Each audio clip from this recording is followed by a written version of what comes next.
under the standard. So we will have less experts to run these systems. On the financial side of the issue, 25% of the life cycle cost is basically initial investment, and 75% is operational cost.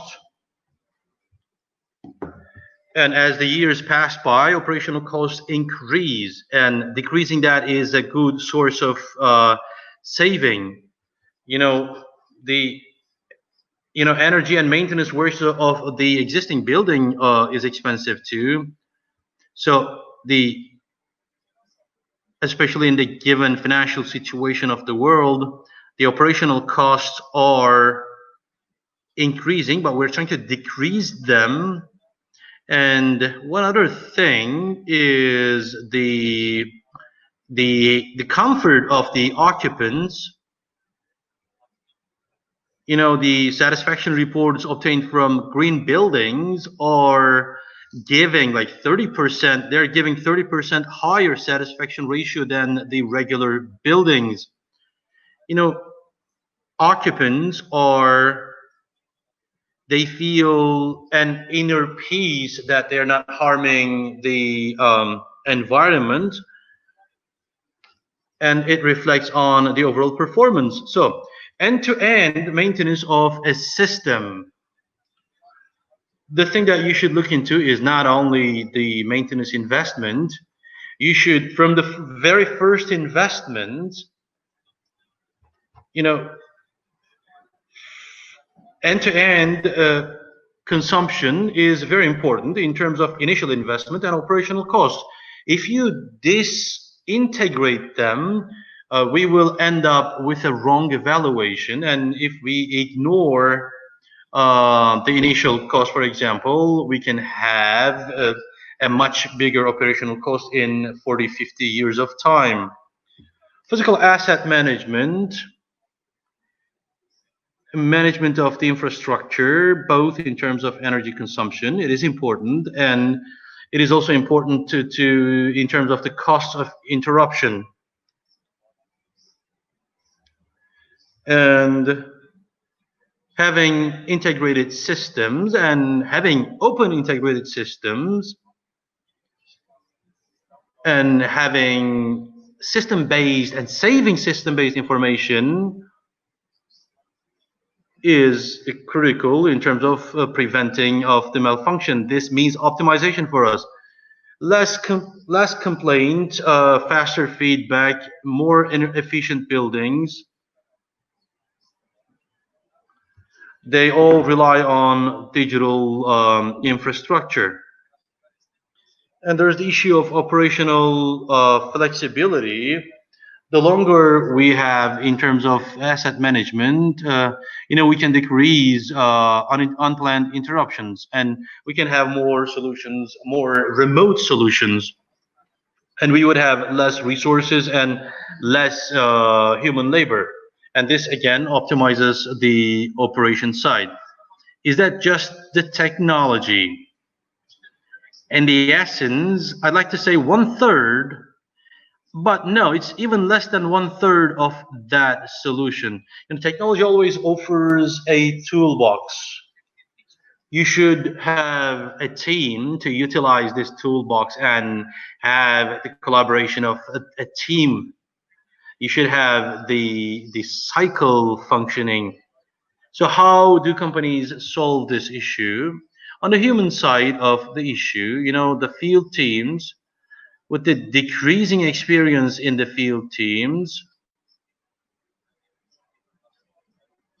we have all had that in the field. We had to decrease the field work because of the developments that we were going through. The remote support has become much more important and critical now. So having an expert team that can provide distant or remote support and having a team that provides technical support 24/7. Well, this is basically integrating human capital with technology. So I should be able to evaluate and support the field team. That is the human dimension. On the technology dimension, much is being done. Automated alarm are taken and controlled with a SCADA software. You can see malfunction identification system. If you are a distribution company, for example, you can have to the point identification system. Beyond that, you can do analysis. Technology is different from 5 years ago, and the basic difference lies in machine learning. Self-evolving, self-learning machines and the systems without any expert intervention, they can basically predict the incoming malfunction. So it's not just like a relay bar, or protection bar. It's not basically, the systems are not basically cutting the power when it is necessary.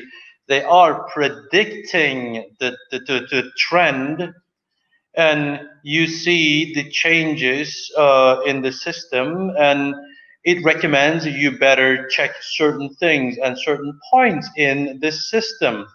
So the system provides automated feedback.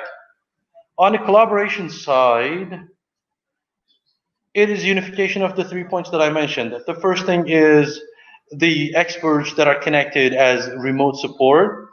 Yeah, and you have the field team, and you have the algorithms developed by technology. And you have to bring these 3 together periodically, and you can see the picture and you can take action.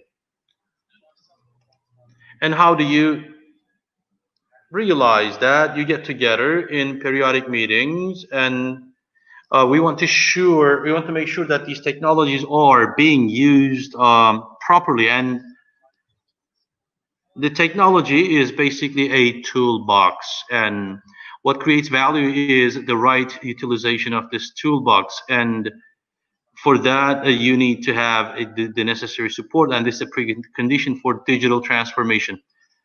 All right, we got the data. I am coming from the middle voltage sector. Let's say I got the information from the protection relays, or I got information from temperature or humidity sectors, and I got them from chillers and motion sensors. I saw the flow of the visitors. I saw the intensity of the visitors. I brought them all together, and all of this together creates the big data here. From the number of occupants to the number of people having a meeting at a room, and from that to what kind of energy is being consumed and the energy consumption load. So it's basically an end-to-end information. One single person cannot evaluate that. Technology here turns this data into knowledge. And once we have this knowledge,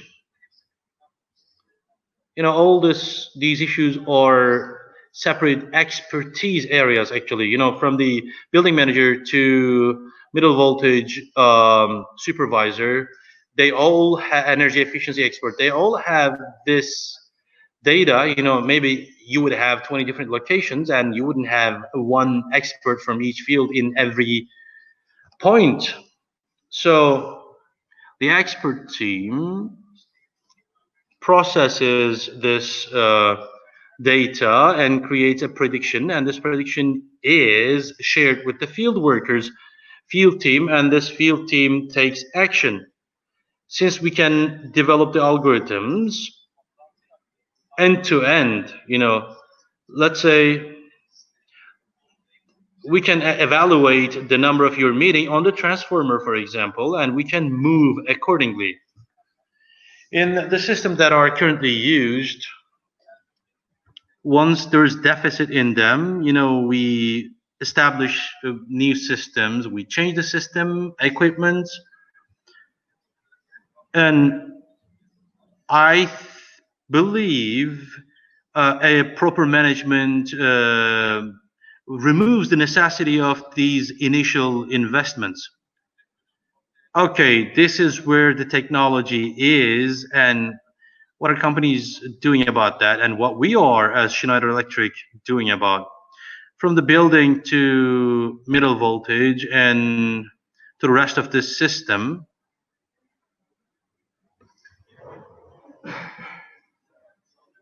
It is beneficial if you follow this system and predict the possible changes. Our experience tells us that you would have 33% less complaints, and you can decrease your unplanned interruptions 29%. And once you put them together, this brings 20% improvement in your energy cost. Human technology and collaboration, when you bring it together, you always do improvements in this system, and as a result, you can do optimization in the energy consumption. Here, what you see, what I want to show, one of the effects that I want to show is, the cost of initial investment is being regarded more important compared to the operational cost.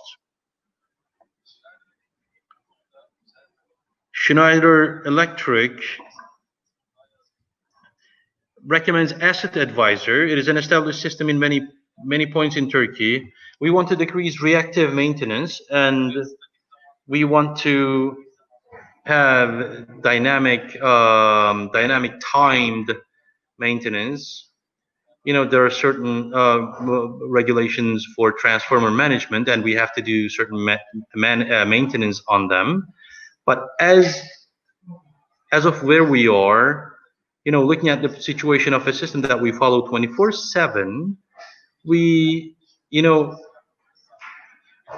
can say, okay, this system is working properly, and there's no temperature change, there's no anomaly on the system, and so we would basically say that there's no need for maintenance. That is the dynamic. So compared to the static maintenance, that are done regularly, we can do the dynamic one. And if you have, let's say, 3 lines of manufacture, rather than stopping all of them together, you can stop one line if that line needs maintenance, so you can basically stop that line, and you wouldn't lose from your profit.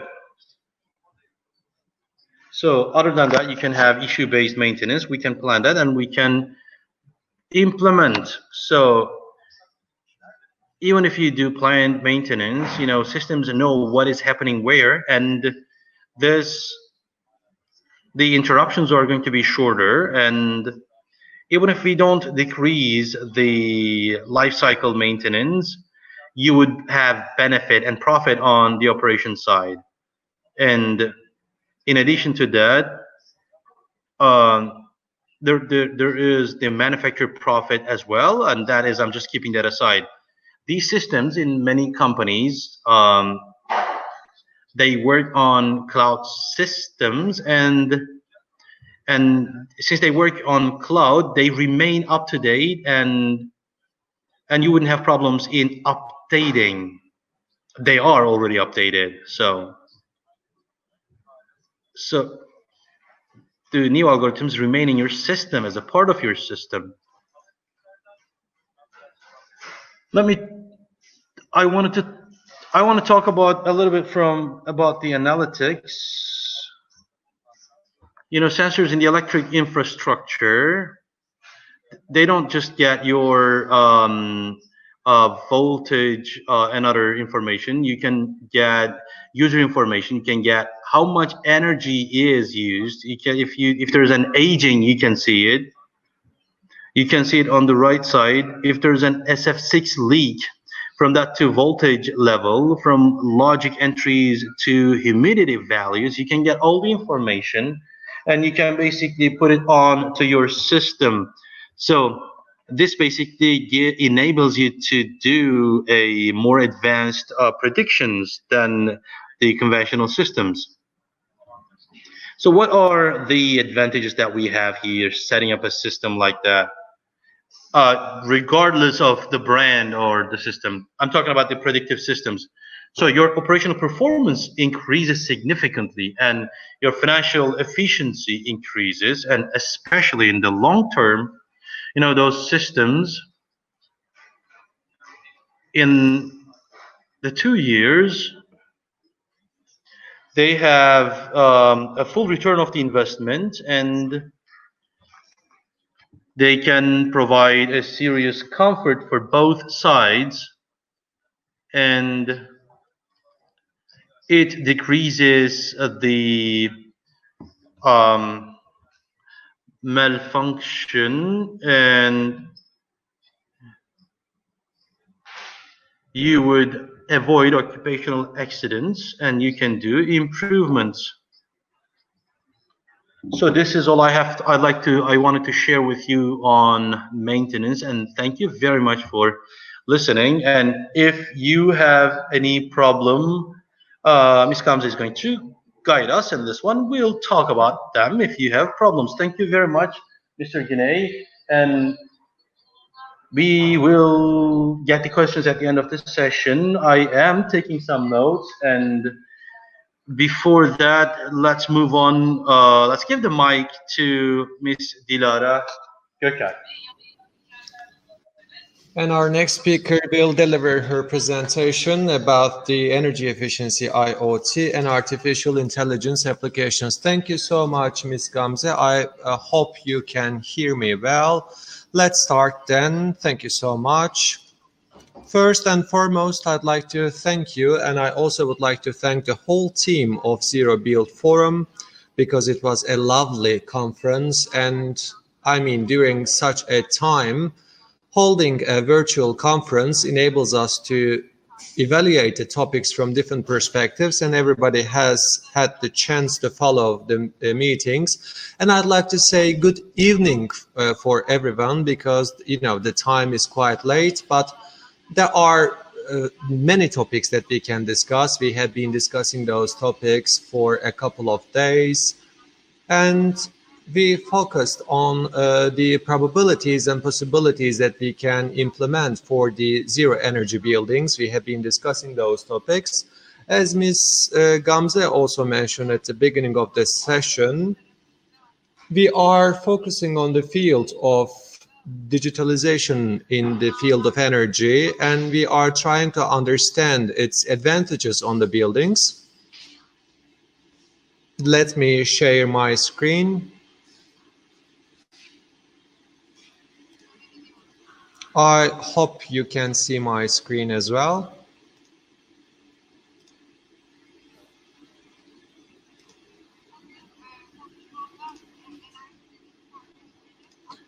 Today in my speech, I will be focusing on the importance of artificial intelligence and the IoT to improve energy efficiency in buildings. Well, when we take a closer look to the presentation, and as we have observed and listened from many presentations, we see that there has been an ongoing change in the field of energy, and it will definitely bring along many opportunities and advantages. Reducing the carbon dioxide emissions, and for a more sustainable approach, there are many opportunities and possibilities in many sectors. Electrification of the systems, and with the addition of energy efficiency, Not only industry and transportation will be positively affected by but the building sector will be also affected positively, and we have the chance of reducing the carbon dioxide emissions by 90%. This actually gives us an important area of playing the game.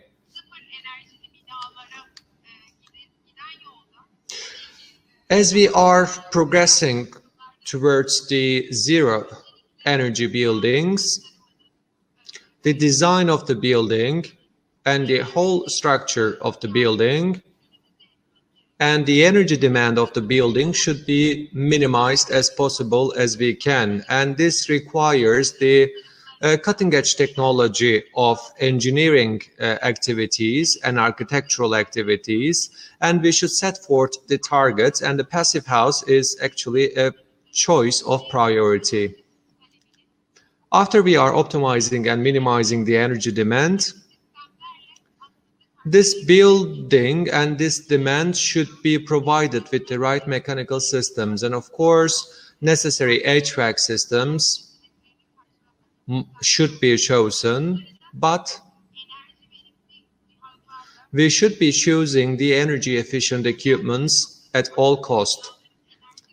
And last but not least, the energy should be provided from renewable energy sources and clean energy sources, so that we can really be speaking about the zero energy buildings.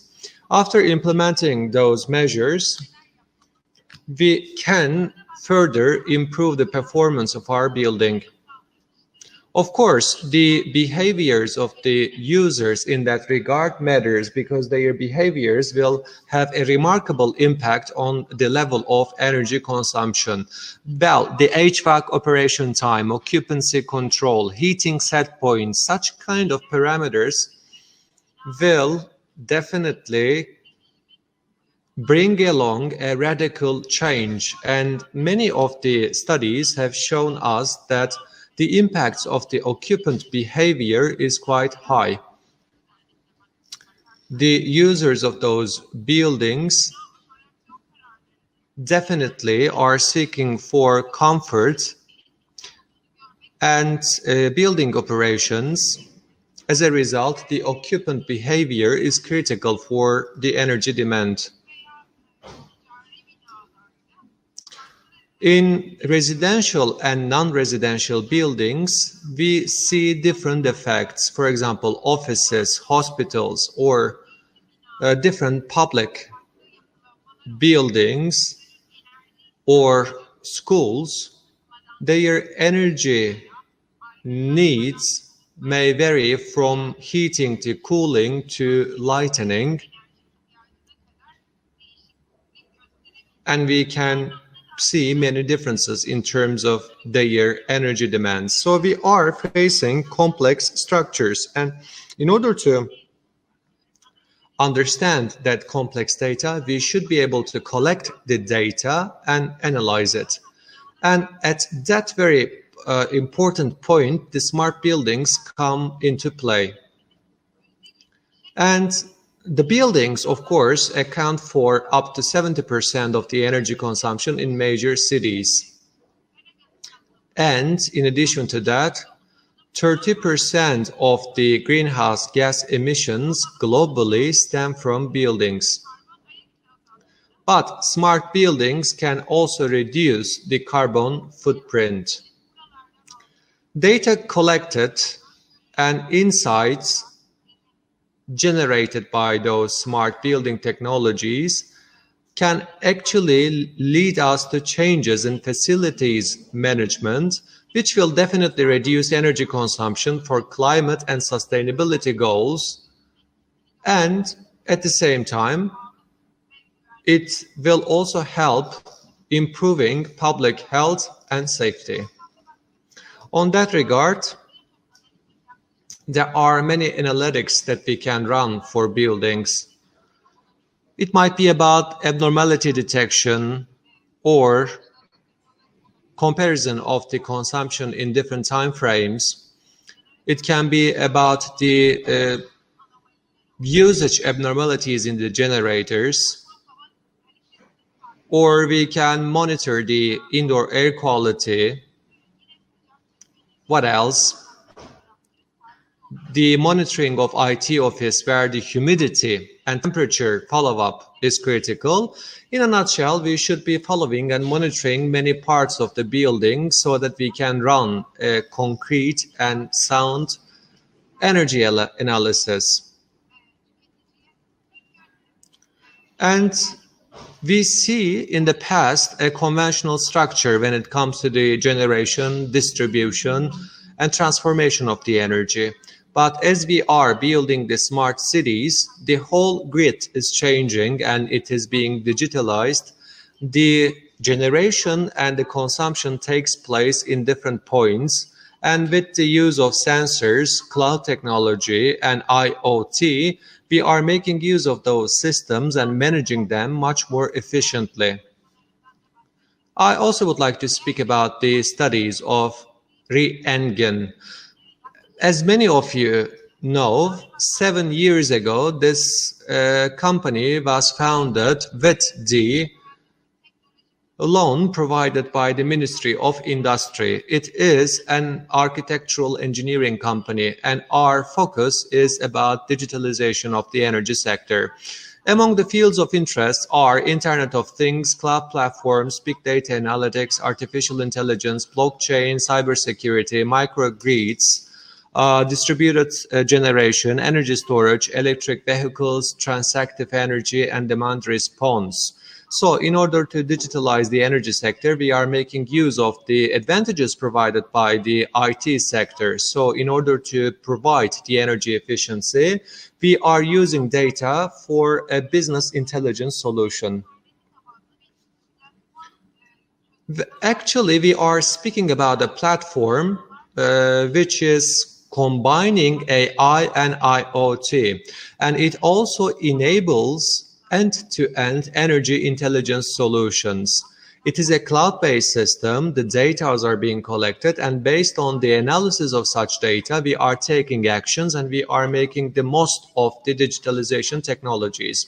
When we say data collection, processing them, and taking the action, it might be the result of many different systems. We might be using different digital devices or digital metering systems, and by making use of different systems, we can analyze many data, and the whole software will be comprised of many different layers. By processing the data, we can run many different analytics. The data collected on the local side should turn into meaningful outcomes. That's why digitalization is not the ultimate target. It is actually a tool which will enable us going for the efficiency. Of course, we have to see its advantages. In terms of preparing the report, we can, for example, prepare our reports, and by making use of the native mobile apps, we can send notification to the end users. And with the analysis scenarios, we can preemptively detect the abnormalities before they take place.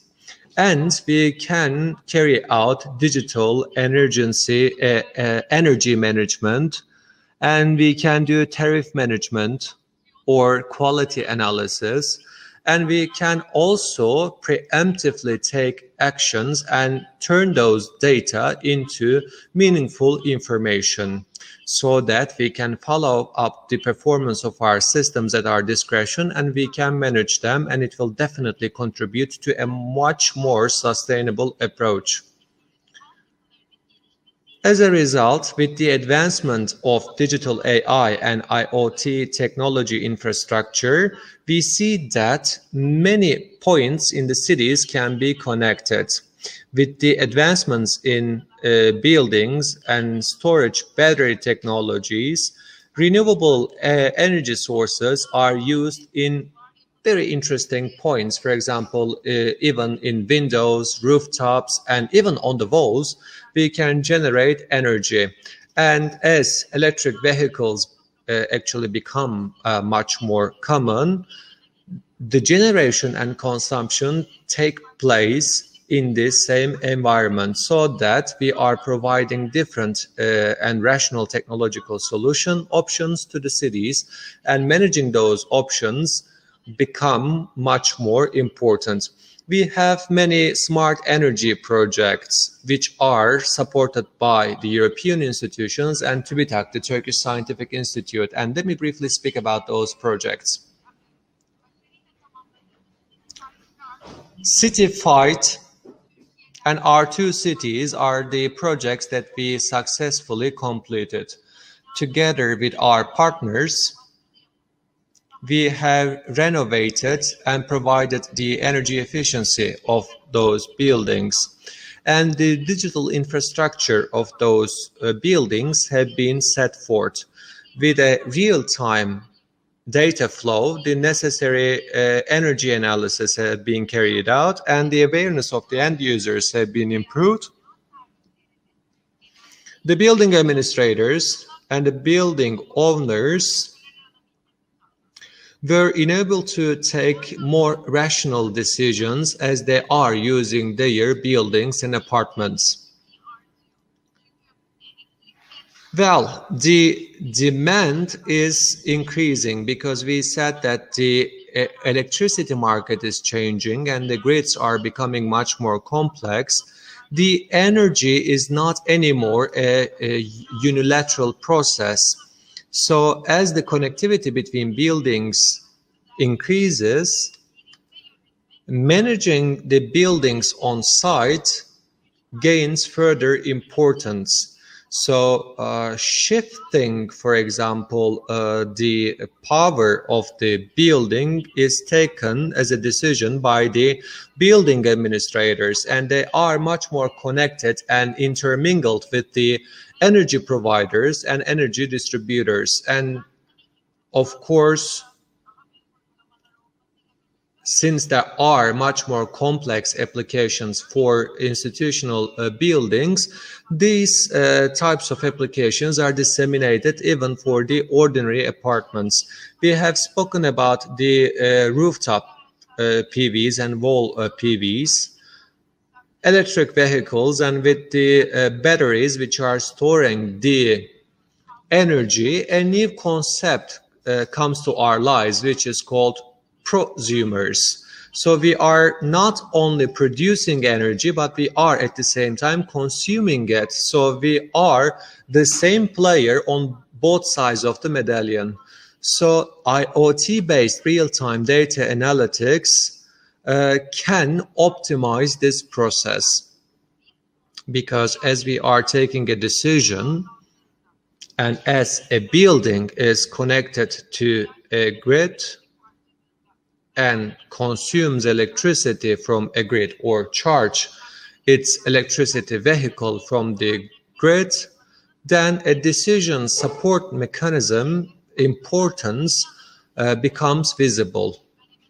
So as a result, we see the importance of data analytics. The previous speaker, Mr. Güney, also mentioned in his speech, the more we collect data, the more healthier will be the digital decision-making mechanisms will be. Any changes in the system and the situation of the market on the grid will feed this decision-making mechanisms and even improve it non-stop. So with such kind of analysis, we will connect the building to the society and to the grid, and we will involve the building as a smart player in the whole environment. The awareness of the end user is also important. When we say energy end use optimization, different points strike our attention. We are making use of certain softwares and smart devices, and we receive notification and we monitor the data so that we can run those analytics. But monitoring only will leave us behind. As we have such a high level of connectivity, the control mechanisms actually come into play. The gamification system is present today, and with different comparison systems and with different methods, we can actually encourage the end users to save further energy. And with an innovative solution, we can integrate the users to the main system, and we can actually use the digitalization as a tool for improving the lifestyles of our end users. When we say end user optimization, I said that we can integrate the end users into the system, or we can analyze the data, and with such technologies like artificial intelligence and machine learning, we can even enable system to be self-sufficient and self-regulating itself. So it's really important to collect data with a realistic approach. On an artificial intelligence-based system, we can speak about the smart control. Of course, on the building side, consumption will still take place. The integration of the users into the system is also important, but on the other side, we will be involving the batteries to the system, and we will decide when to store the energy and when to use the stored energy. Or even we might be changing the energy habits, and we can decide whether the energy consumption should take place in a different time frame or not. We can follow it so that we can economically provide certain benefits and environmental benefits as well. For example, sometimes you will consume energy generated by the sunlight, and as a result, the energy consumption will actually be less carbon footprint, so that we will both have an environmental benefit and economic benefit, so that the behavior habits and attitudes will be changing through such integrated systems. And we will also be using artificial intelligence based optimized systems. Microgrids and DERs.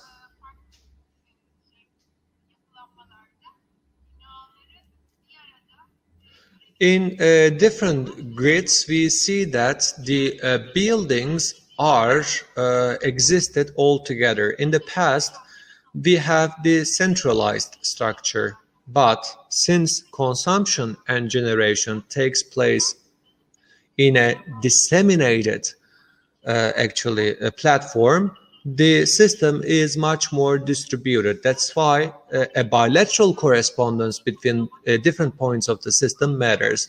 So we are not collecting data only from the system, but in order to intervene to the system, we are making use of the digital technologies.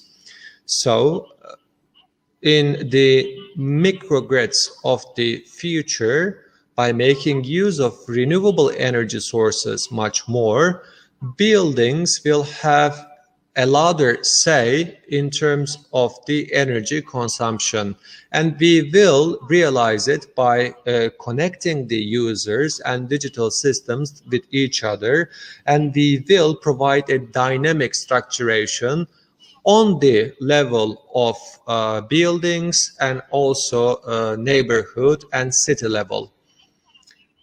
Demand-side management is becoming very important. Of course, energy should be safe, and energy should be provided on demand. As you know, the majority of the renewable energy sources are not that flexible.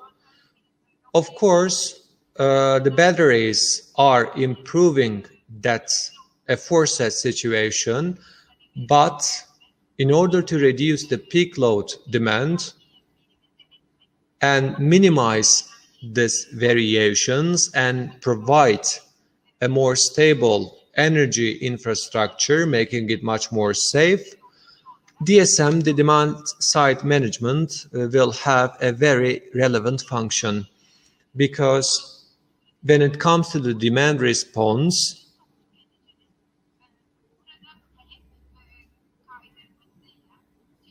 the consumers can actually shift their demands to certain areas, and with certain incentives and promotions, we can ease the burden on the grid and improve the whole process so that we can use those energy resources much more efficiently. Of course, when we say zero energy buildings, we of course have to minimize the energy demands, but we shouldn't be over-consuming the energy resources, and we shouldn't push and tire the distribution grids, and we should improve the process so that we can use energy resources with the highest efficiency possible. So with the demand side management, we will encourage the users and we will improve their energy consumptions, and we will of course integrate them into the system as an actor, as a player. In such kind of an approach, the buildings will come into play both as a generator and as a consumer. And as the energy is digitalized so much, the power plants should be virtually monitored,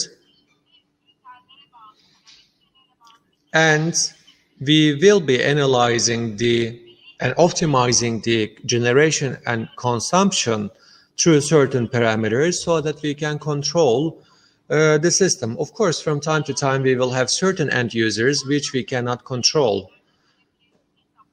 That's why we should forecast the energy consumption.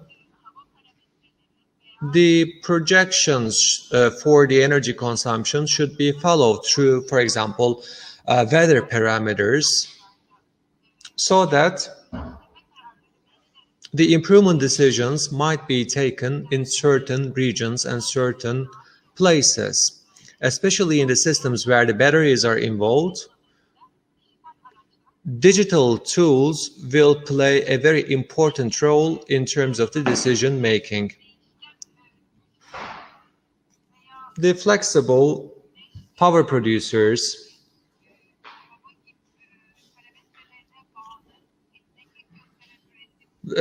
or volatile power producers and power plants which are quite flexible, or consumers or electricity vehicles, will be very important actors both on the side of generation and consumption, so that we can do price forecast, demand forecast, and production forecast in order to make use of our resources very efficiently. When we say energy efficient buildings, we choose our systems and materials accordingly. And on the side of energy consumption, which we follow digitally, by the way, all parameters should be analyzed in the rightest way possible, and we should provide a higher level of energy efficiency through digital tools. So rather than using the conventional methods, we should opt for methods which will enable us to reduce losses and act much more faster, and which will enable the systems much more adaptive to the variations and the changes, so that on the side of generations and consumption, we'll have a chance to manage a much more complex structure.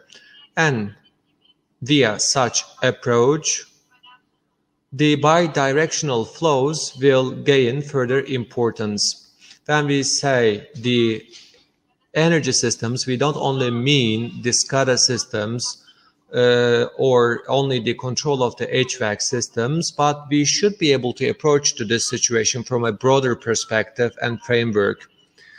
And of course, especially when it comes to grid decisions, we should be able to make the operation much more efficient so that the data flow and also the dynamic energy flow, the financial flow will be much more healthier. And we can use the digitalization as a much more healthier tool. We are carrying out many researches and we are analyzing the systems with the artificial intelligence, and we should be able to use the current systems as efficiently as possible, and we should make the data collected meaningful, and the softwares at our discretion will definitely bring along advantages both in our buildings, in our facilities, and also when we take a glimpse from a broader perspective for the energy management. Running a broader analytics and providing efficient solutions is possible. This will lead us to a more sustainable building, a more sustainable life, use of energy resources much more efficiently, in a much faster ways, or in a pace which we couldn't have reached with the conventional methods. So, in sustainable cities with zero energy buildings, the energy efficient methodologies will be possible. Thank you so much for listening. Thank you so much, Ms. Dilara. Well, we have learned wonderful things and I have taken many notes. First and foremost, when we explain the energy efficiency to our students, we always say that we are not only speaking about the energy efficiency at the point of end users. We want to find an efficient energy resource and we would like to convert it in an efficient manner, and we would like to generate it efficiently, and we want to use it efficiently at the point of end users. Well, I have taken many notes which I didn't explain to my students, but we should be explaining to our students also that the digitalization matters for the end user energy optimization. I mean, both of our speakers mentioned to those solutions. Of course, we are providing certain conventional and mechanical solutions, but in addition to all of those, we understood that the digitalization should be integrated to those systems. Only after that, we can speak about a full-fledged efficiency. And for a couple of days, we have been discussing as follows. The end users speak about the energy savings, but we are not speaking about energy savings, but speaking about the reduction of the energy intensity. And with the devices that we have been using and with the current conditions of our buildings, we are trying to enable our buildings to consume less energy. So you shouldn't, personally consume less, but the systems will do it for you. And right now, I'd like to ask a question. Both of you have said as well. You spoke about a special design for the end users, but we are used to seeing the same designs. It doesn't matter where we live. The content and the size of the buildings do not matter, but you speak about a design specific to end users. What does that mean? The size and the location of the building and the devices which are being used inside of the building, and even the number of the people who will be living inside of the building will be changing. And I'm not only speaking about the residential buildings, but non-residential buildings as well. So you can answer one by one if you like. Let's start with the ladies.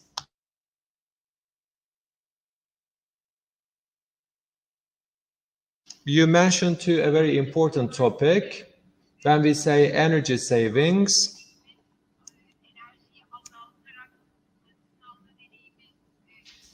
we will not worsen the experience of the users by reducing the energy consumption. We have to reduce the demand. As you said, we see this similar you cannot construct similar buildings all around the Turkey. The building in Cappadocia will be having different energy demand with comparison to the building in Antalya, because the climate and the living styles and the living conditions will be totally different, and the energy demand of a building in the rural area will be totally different from a building in the city center. And you should be choosing the right materials, and you should locate the building very efficiently. That's how we should be designing the building, so that we can minimize the energy demand. And we should be choosing the mechanical systems in the most rightest way possible. And if we use the energy efficient materials, maybe the initial costs of owning the building will be very high, but this is the case for PV panels. I mean, there is such kind of a prejudice for the end users. The integration of the PV panels are criticized by the end users. Why should I be investing such kind of money? But as they see that their electricity bills are reduced and they can actually generate their electricity, and in a cyclical manner, they will be covering their needs, they will see the economic and the financial benefits. And when we take a look how the digitalization is integrated, there are many ongoing studies in Turkey. Since you asked about the buildings, residences, we're talking about that. And in corporate approaches, there are different ways, for improvement of the systems. For example, as mentioned by Mr. Güney, we can see a much faster adaptation in industry. But looking at the residences, depending on the regulations and incentives and the user awareness, they all constitute its result. And this digital system could be used as an opportunity to increase awareness among its users about that. In different municipalities in Istanbul and Manisa, we had run projects. Now we are starting one in Izmir, funded by EU, with electric distribution companies. We work with residences, and with gamification, with an application on the phone, they're going to follow their consumption, and maybe the savings that they make or the points that they make, they can use in their transportation or in social aid. This is going to improve the communication within the society and create awareness. People are going to compare themselves with their neighbors. My neighbor is paying less for the same amount of a house in the same neighborhood. So maybe they'll see the consumption levels of a flat with a solar panel, for example. They will think differently. In this day and age, you're not going to need huge SCADA systems or industrial computers. We have cell phone apps, and we can basically follow our system even without coming home. And with certain monitorings, there are many academic works being conducted on that.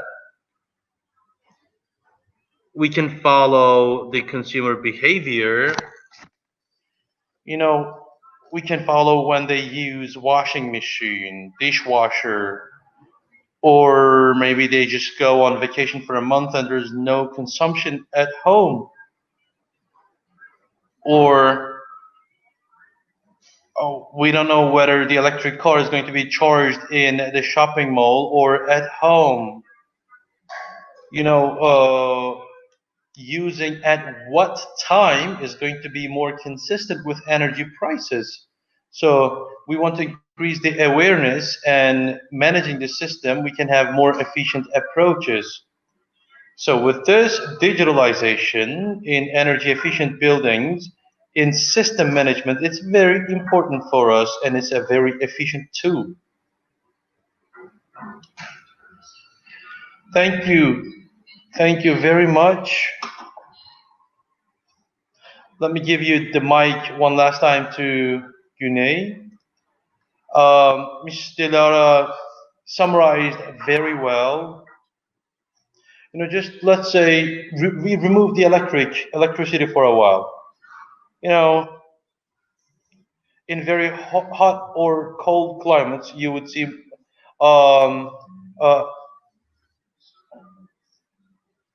entries more, and that minimizes the effect of climate on the building itself.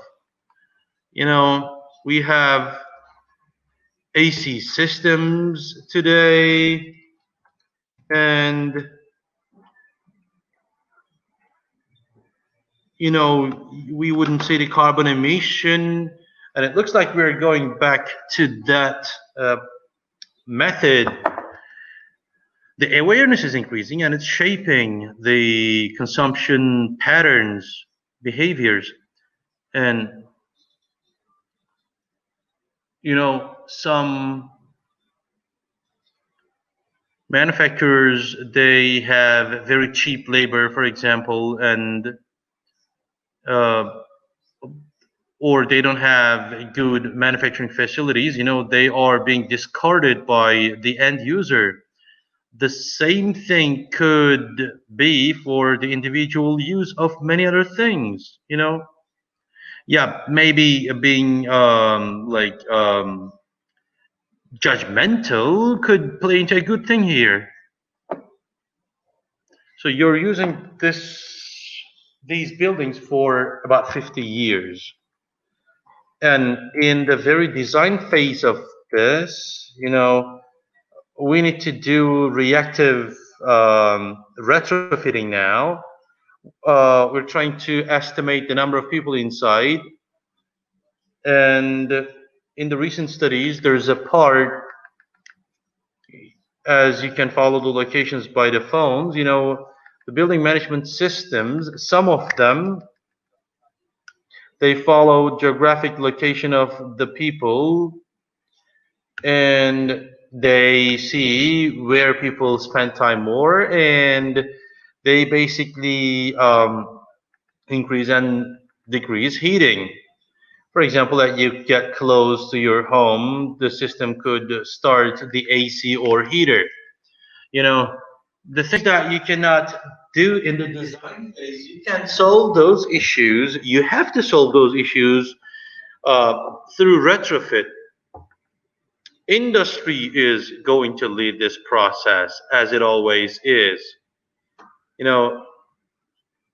First of all, military implementation uses, and then industry uses, and then it reaches out to the end user. The point that we are is that we started using it in regular buildings.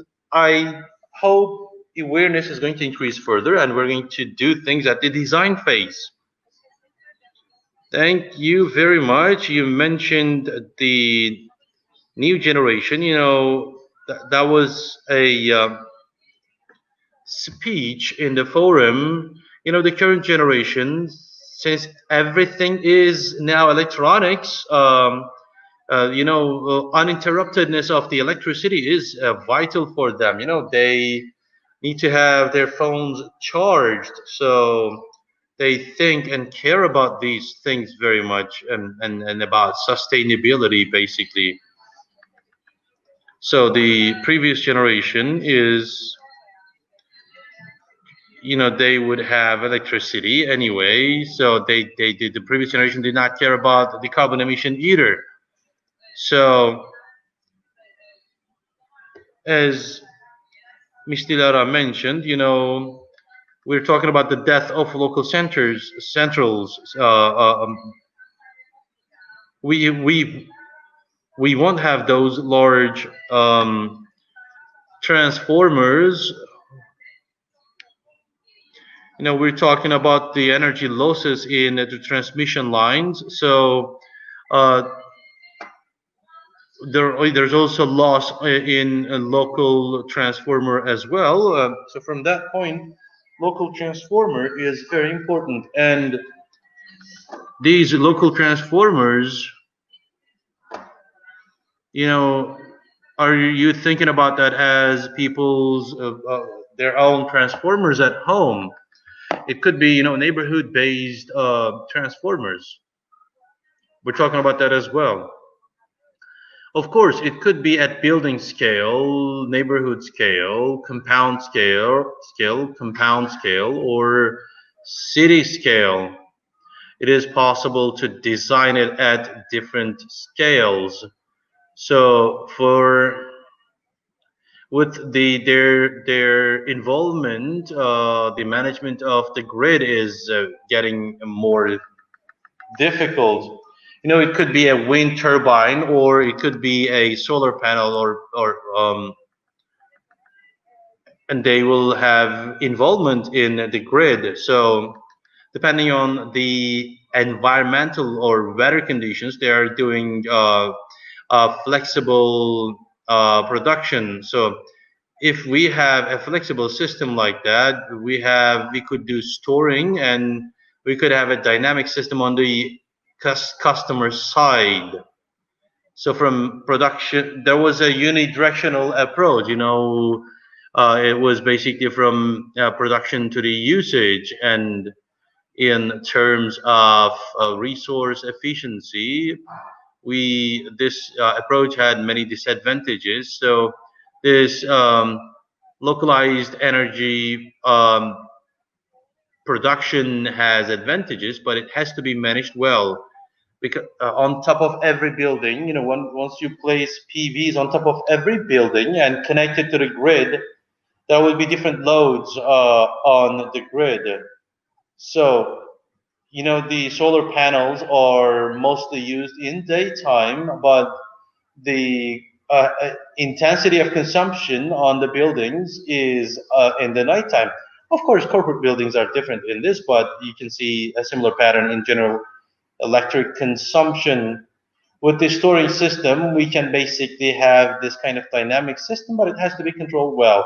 When are we produce, and where are we going to store this electricity, and where and how we're going to consume them?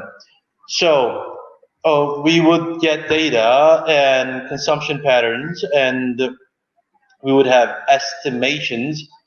And with all these, we will use AI-based softwares to make the right decisions.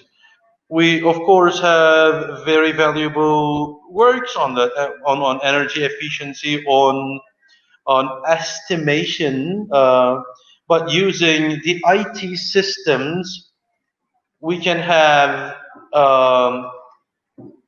multiple times better work done by those systems than humans would do it. So this system is improving itself in a dynamic manner. This analytical approach, the system is optimizing itself. Once you add data on data, maybe the software gives a better result. In this regard, we can see digitalization a tool in energy management. Thank you. Especially the issue of storing is the most problematic issue of the energy issues for academics.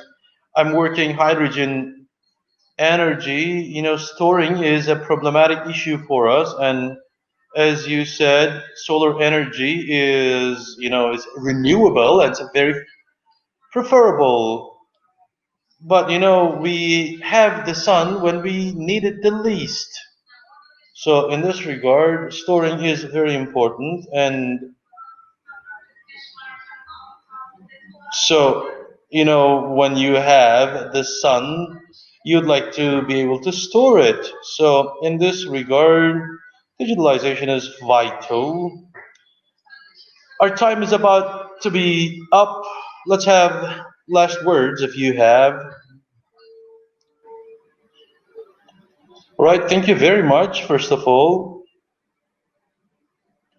It was a nice forum. especially to see what's going on in the sector. I hope in the coming period, these implementations become more frequent and we talk about the ratio of efficiency in more energy efficient buildings. So we would have better systems established. Thank you. Good day.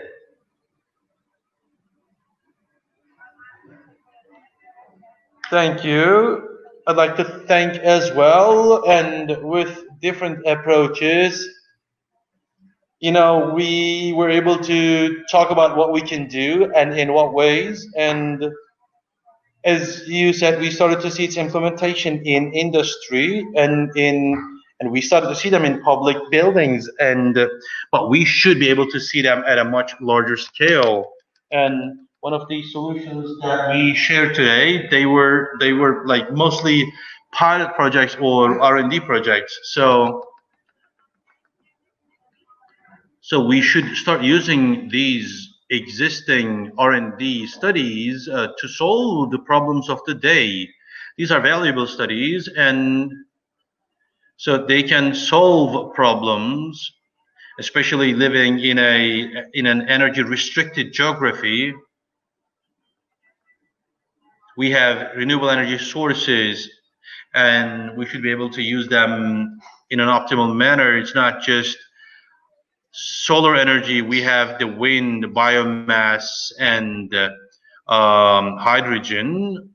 We should be able to use them together. So it's not just the sources of energy, it is also the methodologies of the energy. And the mechanical systems, digitalization tools, AI, internet,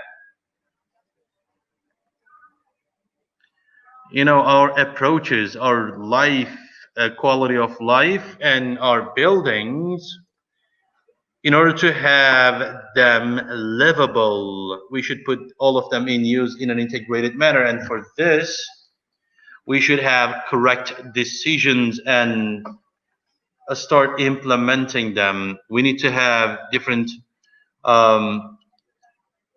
incentives. We should prepare the society and the markets for that.